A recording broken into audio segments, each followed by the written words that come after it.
Olá, estamos de volta com o programa Lente Aberta. O assunto agora, o impacto da alta do dólar na economia nacional. Comigo no estúdio está o professor Lívio Queijo, da Universidade Estadual de Ponta Grossa, que vai nos explicar um pouco melhor como funciona essa mecânica, ou seja, como que a alta no dólar pode literalmente melhorar ou piorar a qualidade de vida dos brasileiros em relação aos preços que nós acabamos praticando no dia a dia.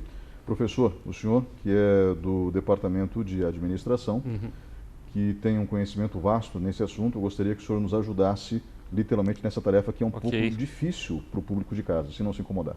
Sim, primeira coisa, essa é uma pergunta que o pessoal tem feito muito, né, sobre a alta do dólar, né, mas para te explicar a alta do dólar, é melhor a gente explicar o motivo porque os preços, né, nos supermercados, principalmente a alimentação, têm subido tanto.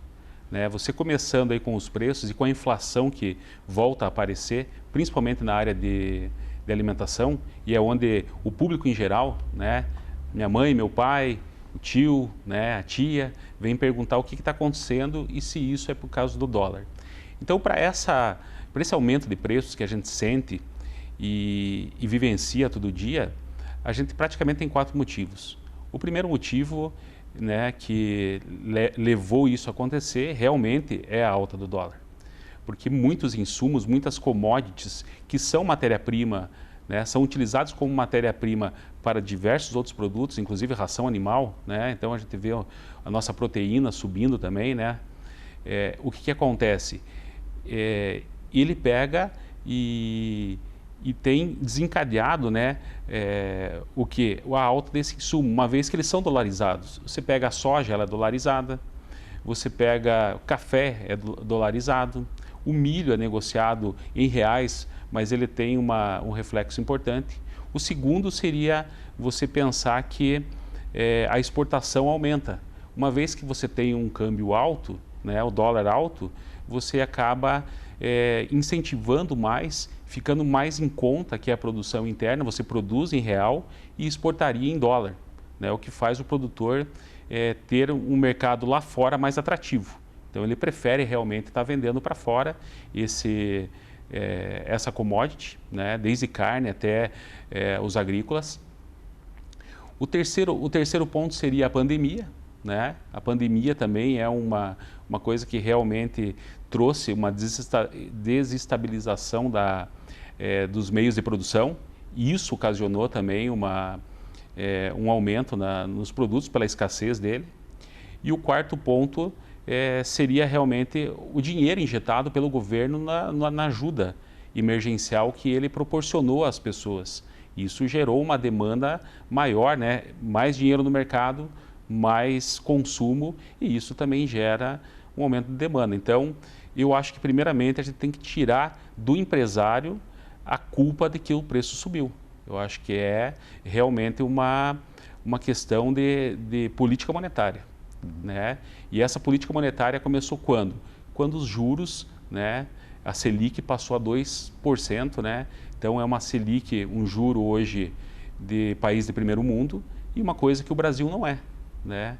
E a gente consegue ver isso justamente pelo efeito que essa Selic de 2% trouxe ao país. Né? Ela trouxe o quê? O capital estrangeiro indo embora, porque o capital estrangeiro não encontra um juro atraente aqui. O capital estrangeiro, para ir embora, ele transforma aquele dinheiro que estava na Bolsa de Valores em ativos de risco, ele transforma aquele real que estava nesse dinheiro em dólar e leva para casa o dinheiro. Então, os Estados Unidos, à medida que ele baixa o juro, ele faz com que realmente volte para lá, né, volte para lá o capital, né, principalmente quando ele faz a moeda dele ficar mais forte perante as moedas de países emergentes.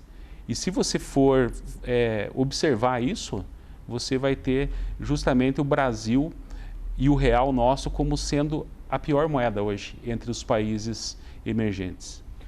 Então, só deixa eu recapitular uma parte da sua fala aqui Sim, para tentar explicar para o sim, pessoal de casa. O senhor acabou de mencionar, por exemplo, que como nós temos um baixo percentual de juros no país, o que não me parece ruim, olhando num primeiro momento, sim, como nós temos um baixo percentual de juros, isso ao mesmo tempo, embora pareça bom, porque você não paga muitos juros nas compras que efetua, É ruim por um outro lado, porque o investidor estrangeiro, que tem o famoso capital especulativo e que aposta num determinado país para lucrar com aquele país, acaba levando seu dinheiro embora. E quando ele leva seu dinheiro embora, ele precisa transformar esse dinheiro em dólar. Então ele vai comprar dólar, aumenta a procura pelo dólar. Aumenta a procura pelo dólar. E aumenta o preço. E aumenta o preço do dólar, da moeda. Não há como evitar isso. Não tem como evitar, né? O capital estrangeiro indo embora, e ele está indo embora faz 12 meses. O capital estrangeiro tem ido embora. Então, esse fluxo do capital estrangeiro indo embora e a taxa de juro caindo ao mesmo tempo, né? Eu acho que para o Brasil, eu acho assim, uma medida um pouco extrema até. Porque você pegar a Rússia, se você pegar a Coreia do Sul, se você pegar o México, África do Sul, países que a gente pode equiparar a nossa moeda, eles não têm uma taxa de juro tão baixa quanto o Brasil. Quem tem uma taxa de juro dessa, ou juro até negativo, né, no caso, são países, né, de primeiro mundo. Pega a Suíça, a Suécia, pega países europeus, né? Então, o que acontece? O Brasil está destoando, aí eu acho que o Banco Central acabou exagerando um pouco nessa dose, né? E era uma estratégia deles. Talvez a estratégia tenha um efeito colateral. A estratégia era realmente valorizar os títulos da dívida americana que o nosso Banco Central tem como lastro, né? Então, o balanço do Banco Central ele trouxe em maio, que saiu do primeiro trimestre, né? Ele veio positivo.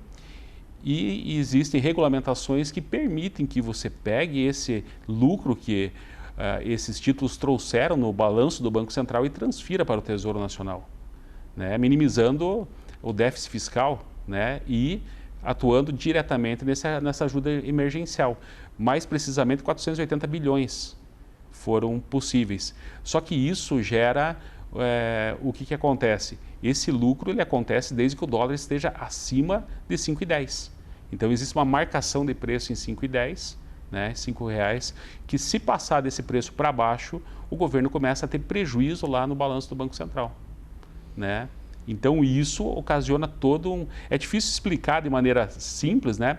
Mas isso, a baixa do juro realmente fez com que o nosso dólar subisse, né? Desvalorizasse a nossa moeda. Isso não é bom, né? A longo prazo não é bom, porque ele vai causar justamente o aumento dos preços, né? Como eu expliquei, 4 motivos, né? E o aumento de preços leva muitas pessoas a pensar, por exemplo, num congelamento de preços ou uma interferência do governo, e isso seria trágico, porque foi o caminho que a Argentina tomou e que hoje está né, praticamente sofrendo essas consequências. Se bem que a economia argentina é muito mais frágil que a nossa, né? Sim, sim, ele tem pela própria característica deles e a maneira com que eles gestionam, né, fazem a gestão dessa economia, ela acaba sendo mais frágil, né? Mas o Brasil, ainda bem que não teve, né? O Ministério da Justiça fez um primeiro alerta sobre o aumento, perguntando para supermercadistas, perguntando para pessoas do ramo do comércio, né, por que essa alta. Logo o governo veio e falou, vocês não têm que perguntar, tá? Não vai ter interferência do governo com relação a isso, né? E isso só por esse motivo poderia já causar uma falta de produtos, por exemplo, no supermercado, né? Mas graças a Deus isso por hora o governo descartou, né? Professor Lívio Queijo, que é professor do curso de administração da Universidade Estadual de Ponta Grossa, Mercado de Capitais, na disciplina de Mercado de Capitais. Sim. Né? Obrigado pela participação nesse bloco. Nós vamos agora para um breve intervalo e voltamos em instantes com o programa Lente Aberta. Por favor, fique com a gente.